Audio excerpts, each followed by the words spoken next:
Good evening, ladies and gentlemen, boys and girls, and welcome to Beard Blather 217. Opinions that don't matter.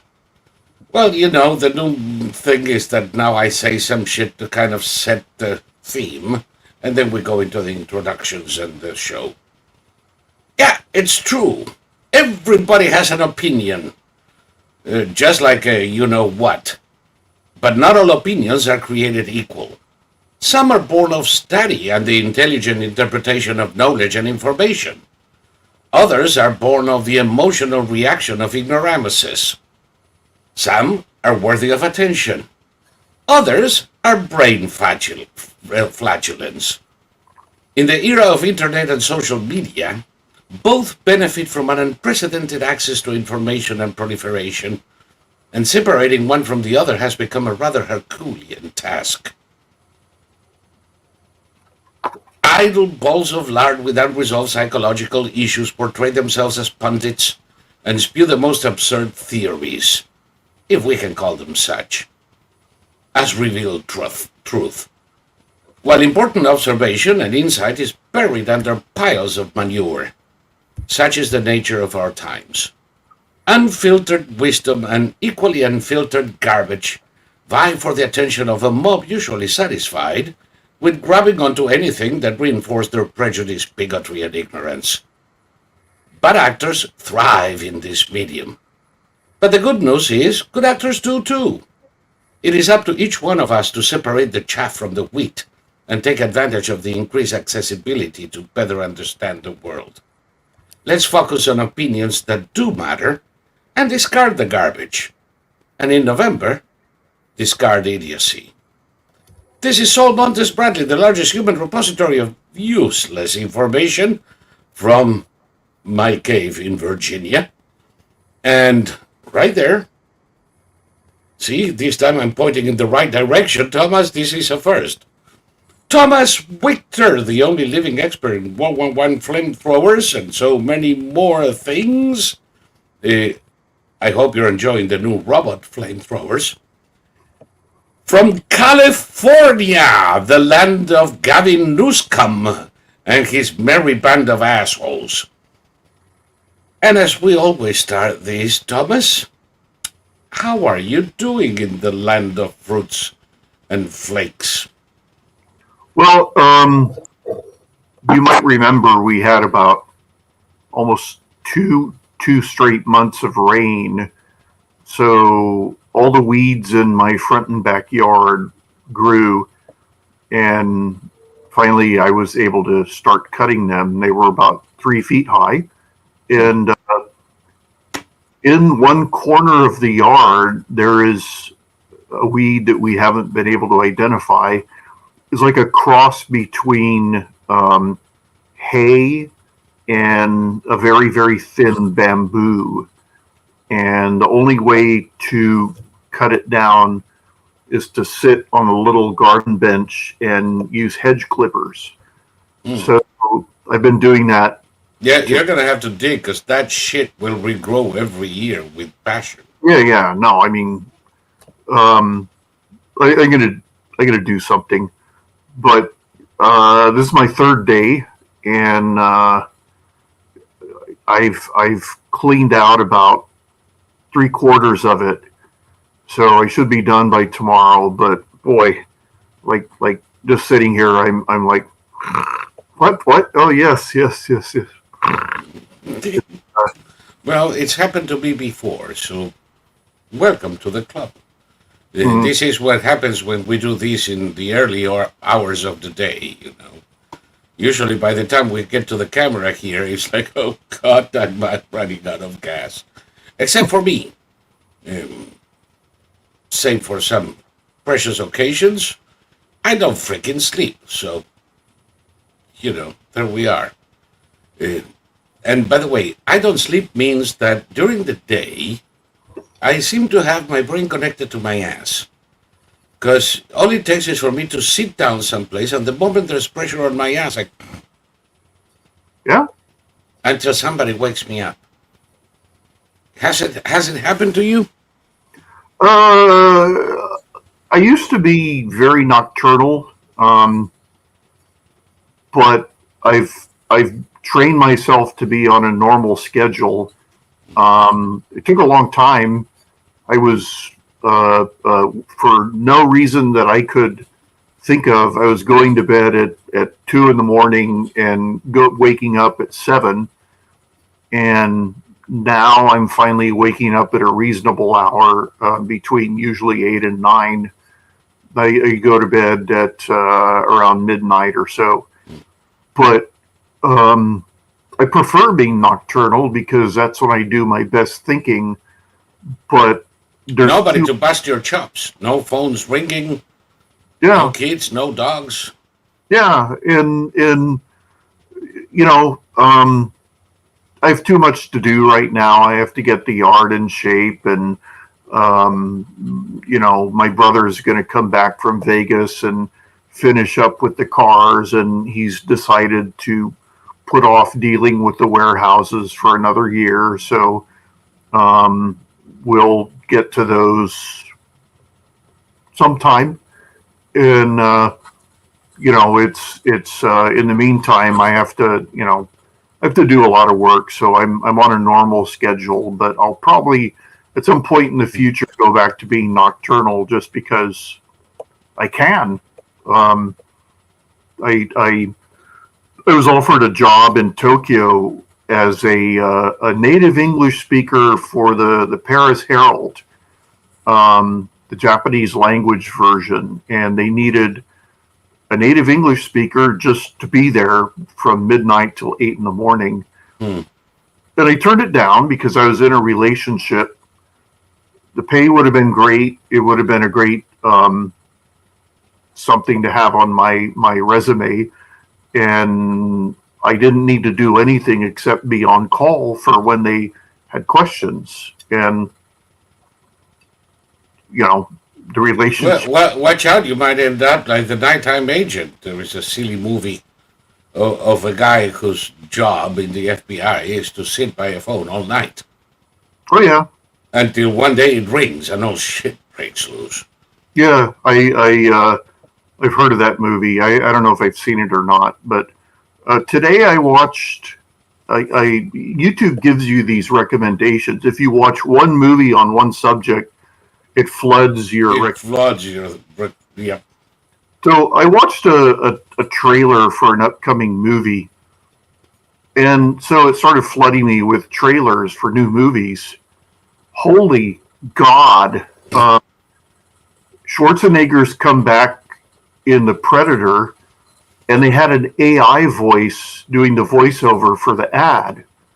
So it was a voice with no human characteristics whatsoever.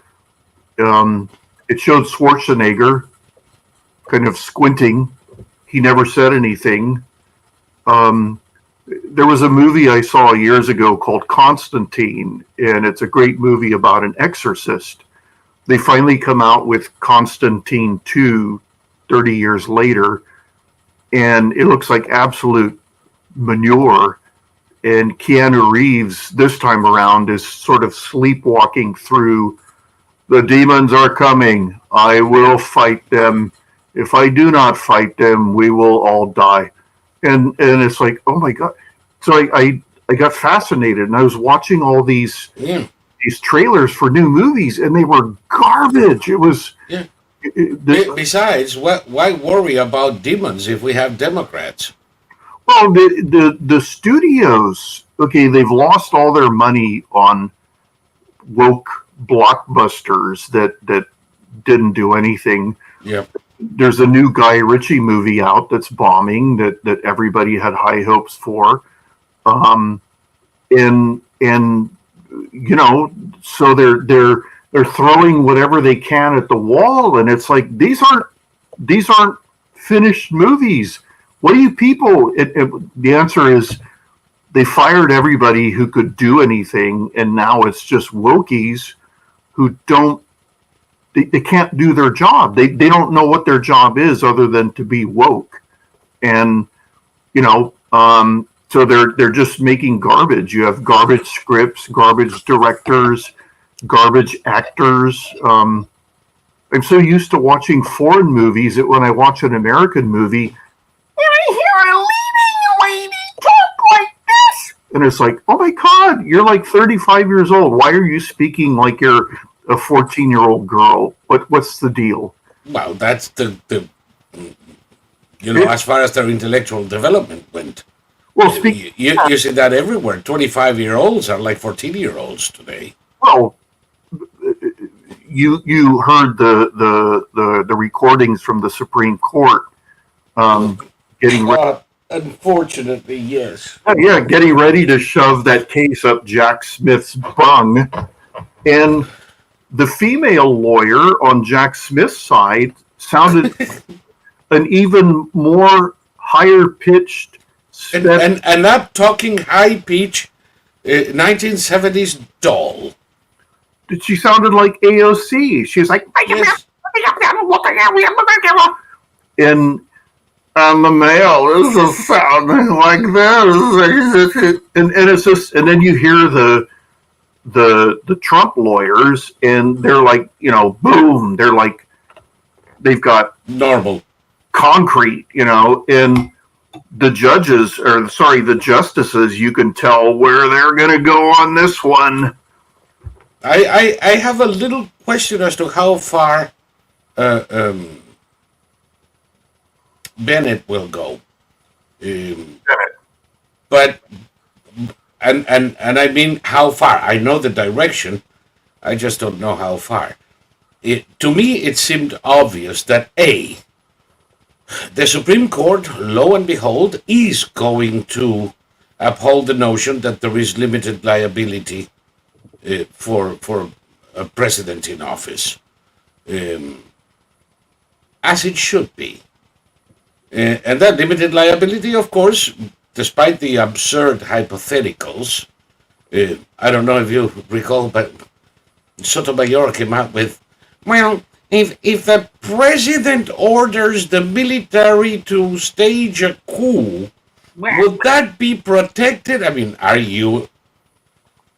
you have to stop drinking, dear. Well, You can't come to the bench drunk. stupidest questions were asked by Kagan, Sotomayor, and Ketanji Oh, Jackson. God. Yes. And of course, the answer is, well, that would break the law, wouldn't it? Exactly. And there is nothing in the duties of the president that says, when appropriate, you will stage a coup. Therefore, no, that wouldn't be covered. And if in a fit of rage he kills his wife in the White House, no, that wouldn't be covered either. You idiots. Well, The- I was going to say, when Nixon was right before he resigned, they basically broke the chain of command because they didn't know what he might do, that he might give some pretty hinky orders, that sort of thing. yes.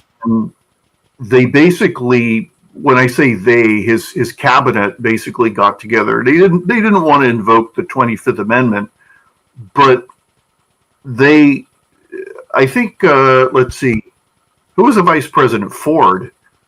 I think they worked it out in secret so that whoever was given any kind of order that they felt questionable, they should contact the vice president's office and he would intervene, that sort of thing. So the notion, if say Nixon lost his marbles under the stress and said, I want to nuke the country, the notion that it would just happen because he gave the order is Absurd. absurd. And with a military that, unlike most South American militaries, is not obliged to follow an illegal order under any circumstances, and in fact, doing so will send them to the brig or the shooting squad. Yeah. It's unthinkable unless you happen to be Sotomayor and have drunk a couple of bottles of the good stuff before you showed up in the bench. The other thing that really surprised me, other than the absurd hypotheticals, is the one point that I think everything is gonna hinge on, especially Jack Smith's bullshit. When Trump called the governor of Arizona and said, "Listen, I think you should call the legislature uh, uh, a special session so that they can look into this, because I think there was fraud in there." Okay, is that an act of office or a personal act seeking some sort of advantage? Well, he didn't say to the governor, "You better." By the way, my dog seems to be quite enthusiastically barking at nothing next to the door. Maybe a rabbit is on the other side. It's gonna stop in a second, and if not, I'll do a Christy Noem on her. You haven't heard that one, huh? Oh well, no, that's another idiocy we're gonna discuss in a moment. In any case, unless you can prove that Trump was somehow extorting the governor to change the results in his favor, the audit may actually give a greater advantage to his opponent.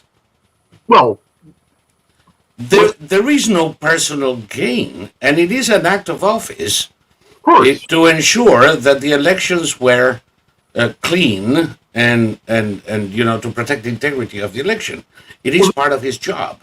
This is the thing that Jack Smith's side is arguing, that they're mind readers, and that the reality is that every action that Trump took falls within the realm of his duties as the president to make sure that everything was on the up and up. Yeah. And he was doing it not for himself, but for all presidents, for democracy itself. So given that none of us are mind readers, what we have to do, what we are obliged to do, is, since these actions all fall under the purview of his office, we have to assume that that's the case, because there's no evidence otherwise. No. There's no time that Trump says, "I need this to be done for me because I want to be reelected." He never said that. No, and of course they're trying to twist his discussion with the Attorney General of Georgia and insinuate that he did, when you listen to it in context, obviously he did not. Oh, of course not. He also put 10,000 National Guard troops at the disposal of the capital and the city of D.C., and both the mayor of D.C. and Nancy Pigliosi decided they didn't need them. Now, what kind of guy who's planning an insurrection is sending soldiers to prevent it? Well, also, I mean, okay, Bill Maher likes to say that he was the first person to call it, that, Trump would never leave office. And it's like, Trump did leave office. Yeah. He not only left office, he left office willingly and peacefully. And an hour ahead of time. Yeah. So your point is retarded. And this whole notion, I mean, everything surrounding the Jack Smith trial is, from what I can tell, no longer matters, because the Supreme Court, the questions, basically what they're worried about is the precedent this will set for the future. They were talking about this would open up future presidents to blackmail, because no, because we're only targeting this one. That's what they said, but that's an admission then that they admitted that they're committing a felony. Yeah, they're operating illegally. So this is a buffoon show. This is like the not the second rankers, but this is like the 10th rankers going in, and you could tell when Neil Gorsuch, for example, was, who's that? That's Lulu. And she missed me when I was in Florida, so now she's pestering me all the time. Oh, okay. Look at that. She's such an aggressive animal. Oh, yeah. Watch out, she'll eat you. Well, no, when Gorsuch was asking questions and they were trying to bamboozle him, he was just like sort of cutting through and just going, he didn't, nobody, none of the justices said, answer me directly. Stop with these ridiculous attempts to go off topic.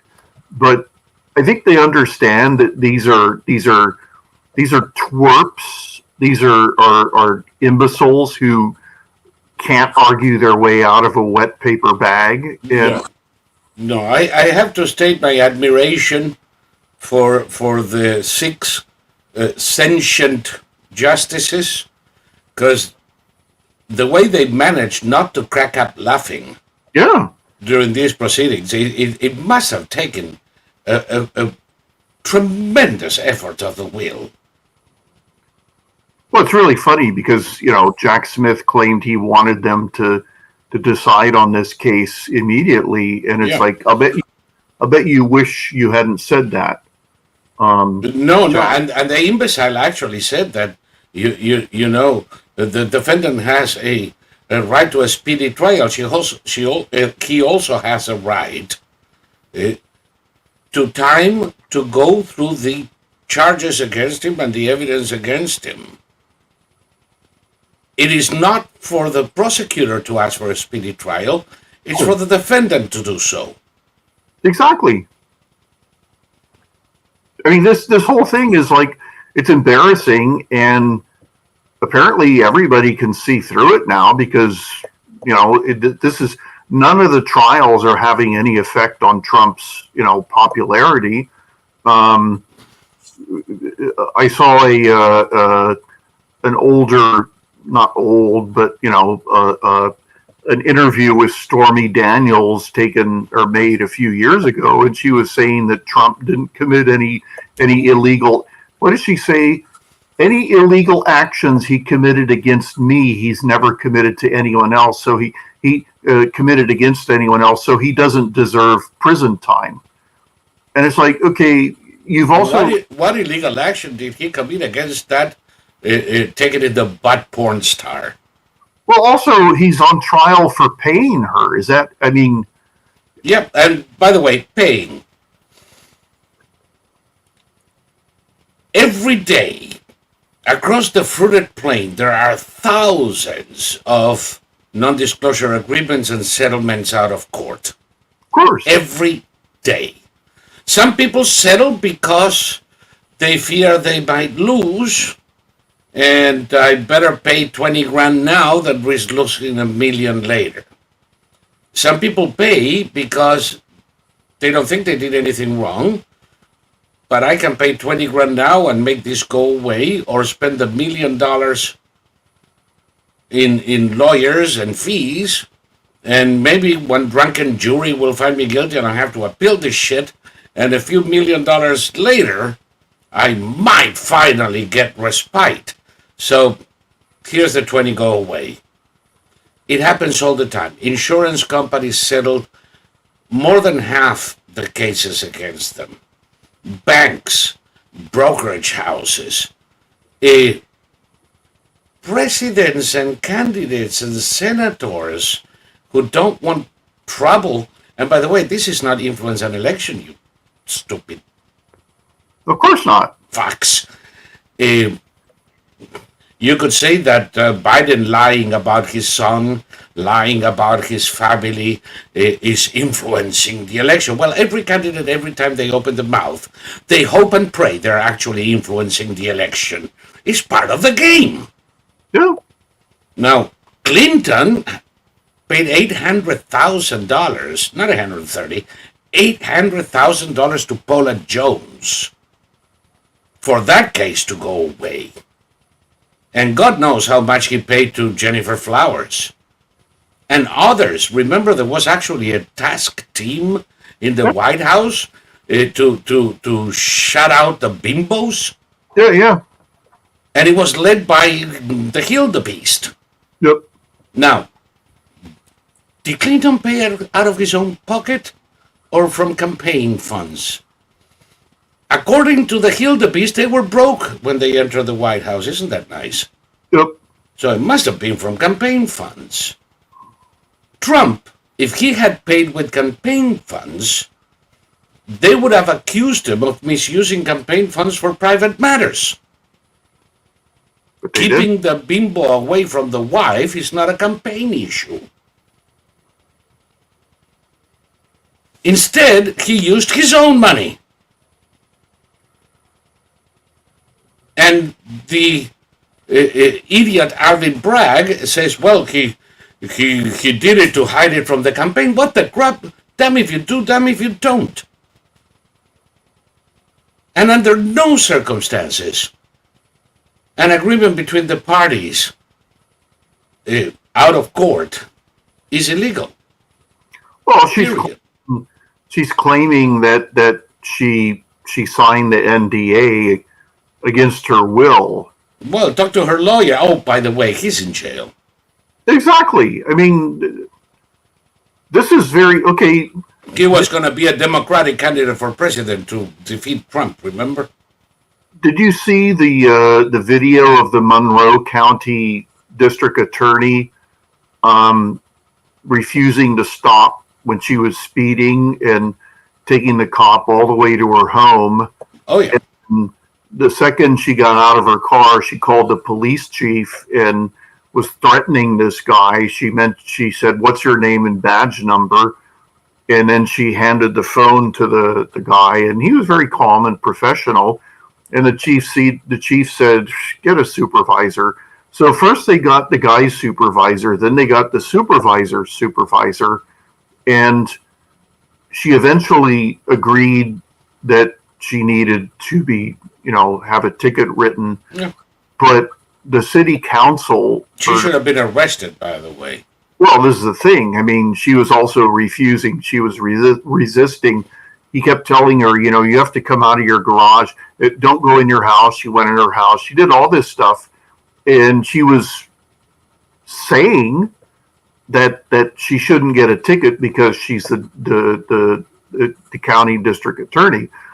So if she's county, then I guess the county supervisors have written a letter to Letitia James demanding an investigation of this woman. But, good luck with that. She's no Republican. Letitia's not going to bother. She's too busy hunting Trump. Well, that's the thing. And all of New York State saw this happen. And, these little things, little by little, they're tipping the scale. Trump has already cut Biden's lead in half. He's down to 10, but that's according to polls. It could be Trump. I don't trust him one way or another. I trust other things. Call me an optimist, but I believe that ultimately the American people will fuck up 1,000 times, but eventually do the right thing. That's a church. Yes, and I got a report from my daughter that all of her raging mad Democrat colleagues in college all intend to vote for RFK because they cannot stand Biden. They refuse to vote for Biden, but they still feel Democrats and they will not vote for a Republican. So this is like the way out for them. Good. The more the merrier. I'm loving it. By the way, you and I have been criticizing RFK Jr. and the Q-tards and MAGA-tards that lionize the son of a bitch for reasons I fail to understand. And you know who came out today with an analysis of RFK that is almost identical to the one we have been making all of these months? Mm-hmm. The Trumper himself. He actually, what you would call it, he actually put a truth, a social, and let me read it for the viewers who have not had an occasion. RFK Jr. is a Democrat plant, a radical left liberal who's been put in place in order to help crooked Joe Biden, the worst president in the history of the United States, get reelected. A vote for Jr. would essentially be a wasted protest vote that could swing either way, but would only swing against the Democrats if Republicans knew the true story about him. Jr.'s totally anti-gun, an extreme environmentalist who makes the green news scammers look conservative, a big-time taxer, an open border advocate. So far, so good? Hmm? He's ready to be a Republican, and his chief funder is the VP candidate that nobody ever heard of except her ex-husband, who's been stripped of a big chunk of cash. She puts herself down as a businesswoman, or maybe a doctor, and actually I guess you could say that she's right. Her business was doing surgery on her husband's wallet. She's more liberal than Junior by far, not a serious person, and only a pot of cash to help her get her no-chance candidate on the ballot. By the way, that is true. I lived with RFK Jr. in New York and watched him convince Governor Cuomo to make environmental moves that were outright nasty. Upstate New York was not allowed to drill or frack, as Ohio, Pennsylvania, and others, and it ripped off New York energy. Because of these, prices have skyrocketed all over that part of the country, especially upstate New York and New England. Their energy costs are the highest in the U.S., with the exception of California, run by Gavin Newsom, your favorite friend, the worst governor in the state's history. I'd even take Biden over Jr., because our country would last a year or two longer prior to collapse, but it would be dead either way. His views on vaccines are fake, as is everything else about his candidacy. Let the Democrats have RFK Jr. They deserve him. Okay, this is the guy that the pundits of Conservative Inc. has been selling as the natural vice presidential candidate for Trump. Yep. And a guy who's with us. Wink, wink. His vaccine positions are, his vaccine data is fake. There's no way for interpretation here, do you think? No, and I mean, people say stuff. It's like, okay, when they were talking up Tulsi Gabbard, all you had to do was look at her bloody website to see what her positions were. If she were to become the president, all these conservatives who talked her up, they'd be screaming bloody murder because you would have gun confiscating, gun banning legislation. You would have all sorts of collectivist,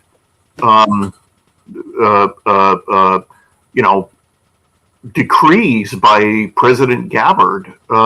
She's a leftist, and can you imagine? and all it takes. Conservatives are different from Democrats, and the conservatives, not you or I, but a certain type of conservative, they tend to literally fall in love with a candidate. Like they feel genuine love. And in the case of Tulsi Gabbard, she did those workout videos with her sweaty, body, and everyone was all excited. Yeah. Fat ass and pug's face. But she was for some reason she was promoted as some kind of truth teller, which she isn't. I mean, beginning with her war career, I mean, she's got a combat medic badge. It's a participation badge. Everyone in the unit got it. She was like the administrative assistant to a dentist. She didn't go on patrols. She didn't do anything. She wasn't a combat medic, and she let people believe that. Let's face it. Anybody who goes to a war zone deserves my respect just for going there. Of course. What bothers me is stolen valor. What bothers me Yes. is that she pretends that she was some kind of a SEAL team facing, double the number of jihadists. Yeah, It, yeah. bullshit. She's not. She's a combat veteran who never took part in any combat. But she didn't even see it. And That's my point. Yes. the I mean, she used to say all the time, as a combat veteran, I know about war. It's No, like, she doesn't. war? You didn't even, I mean, you know about pulling teeth, or not even Yeah. pulling, you know No, about, this is like Jill Stein saying, as a Jew, what the fuck? What that gives you a particular insight? no, I mean, this is all, it's very vacuous rhetoric, but it works for certain people. Yes. There are certain people that I remember years ago, before Tulsi Gabbard became a name, I was on some military forum, and somebody asked if anyone had a picture of someone wearing a combat medic uniform, a combat medic badge award, sorry. And they posted a picture of Tulsi getting her award. She was wearing her dress uniform and had her beret and all of that. And all these people were talking about, oh, that's a really rare award. She must be hardcore and all this stuff. And it's like, I finally, I looked up her military career, and I mean, she was literally a record keeper. And to say as a combat veteran is a lie. You're Yeah. not a combat veteran. It implies that at one point she engaged in combat with the enemy, which she never did. No, it's really eerie, because there's always been stolen valor. The American volunteer unit in World War One, the Lafayette Escadrille, it had like 13 men, and it sometime in the 1920s, a reporter counted how many people said they flew with the Lafayette Escadrille, and he got up to like 1,100. 1,100 fakers. And okay, my father was a combat veteran of the Korean War. I had a cousin who belonged to this experimental gunship unit in Vietnam, and they tested different gunship configurations in combat. I didn't know that until I found it myself after my mother died, and on and on and on and on. That there used to be a time where if you were a combat veteran, nobody knew it. You didn't talk about it. No. I know so many, and so many that when I found out and asked them questions, I would get the answer, I'd rather not talk about it. Yeah. And I always obliged, Well, of because it's and I can understand why. I can understand why. And people are different. Some need to talk about their experiences. That's how they process them. And some would rather not have any reminder. Well, this is different than somebody beginning every other sentence with, as a combat veteran. Yeah. This reminds me of John Kerry. And John Kerry, how about Blumenthal? Blumenthal, yeah. As a Vietnam War... Da Nang Dick. Yeah, who never left the continental United States during the war. No, but he was in Da Nang in spirit. Asshole. That came out before he was elected, and good old Connecticut said, "Doesn't matter to me," and they elected him anyway. Yeah. So they would elect a Democrat if he was dead and buried. By the way, which is kind of okay, because the dead and buried Democrats vote as well. So sure. They would try to elect one of their own. But you can't say that, because what I just did is an attack on democracy. Blah, blah, blah. Yeah, the Democrats are totally subverting democracy in order to save it. That goes back to that famous statement: in order to save the village, we had to destroy it. And the mind boggles. But okay, they finally gone too far. I saw a video tonight of a young, very very non-binary looking woman who was at a Trump rally, and whoever was interviewing, she said, you know, do you have a message you'd like to give President Trump? And she said, Mr. President, I would really like to apologize for letting myself be brainwashed by all the lies about you. And it was only recently that I realized that these were lies, and I feel very ashamed. But you know, you have a new voter on your side in the upcoming election, and again, I'm very sorry. And it was very heartfelt. She was probably 19 or 20, and you know, looked the part of the leftist non-binary entity, but here she was at a Trump rally going to vote for him. So you're hearing that more and more. Trump is you know, that judge said, oh, we'll fix him, we'll keep it in New York. So Trump goes, okay, I'll campaign in Madison Square Garden, I'll campaign in the Bronx, in construction sites, in Harlem.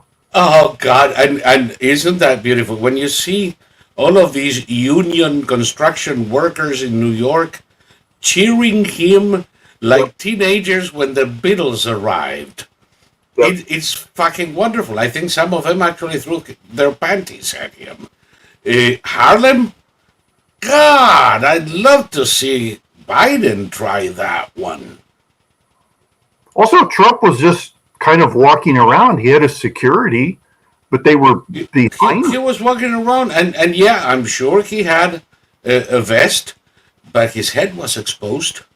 Yeah. I mean, it takes big cojones for this 6 foot plus guy who you can identify from a block away, walking, not pushing around people, although with the workers he was mingling. Yeah.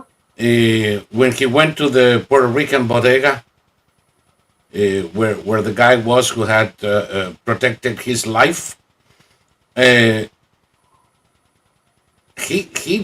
mean, sure, there are Secret Service around him, but there were Secret Service around Ronald Reagan when he was shot. Well, there were Secret Service around RFK Jr. when he was shot. I saw an MSNBC report about that visit, and she said, you know, out of all the places he could choose to go, he goes to a bodega where the owner was charged with murder. Very, very fitting, if you ask me. Yes, of course, very fitting. The guy was acting in self-defense. He's a local hero, and all the New Yorkers were singing the Star-Spangled Banner to him. Well, also, I mean, it's childish. I mean, MSNBC is childish. It's all of this stuff is just being exposed as. I mean, I always knew it, but they're getting more childish. And yes, they're desperate. If you watch police videos, you see people throwing nightmarish tantrums, like adults, females, almost all of them, throwing tantrums, and you realize this is how they operate on a daily basis. And leftists are very close to just throwing tantrums, like throwing things on their on news sets. And we can see it in the universities nowadays. Yeah, I finally watched Ohio giving all those idiots wooden shampoos and dragging them away while Isn't that beautiful? Whoever was filming was like wailing piteously. By the way, it's been 45 minutes, so let's say bye to you, Boob. We've had him long enough, guys. If you want to see the whole show, the link is there right in the description. Click on it and come over here. And by the way, since I didn't say it at the beginning, this is free to watch, but it's not free to produce. So please, if you can, send a couple of bucks our way. We're not asking much. If everybody watching this show were to send $1, that would be more than enough. So please do it. And you can do it by coming to Odyssey and clicking on the $sign to make a tip on the chat, or support and make a donation to the channel. And God forbid, if you can spare $2.50 per week, become a channel member, and you'll receive some programs exclusively for members and other freebies every now and then. But that'll keep us running. And with this, you boob, goodbye, because what we're going to do now, you boob doesn't like.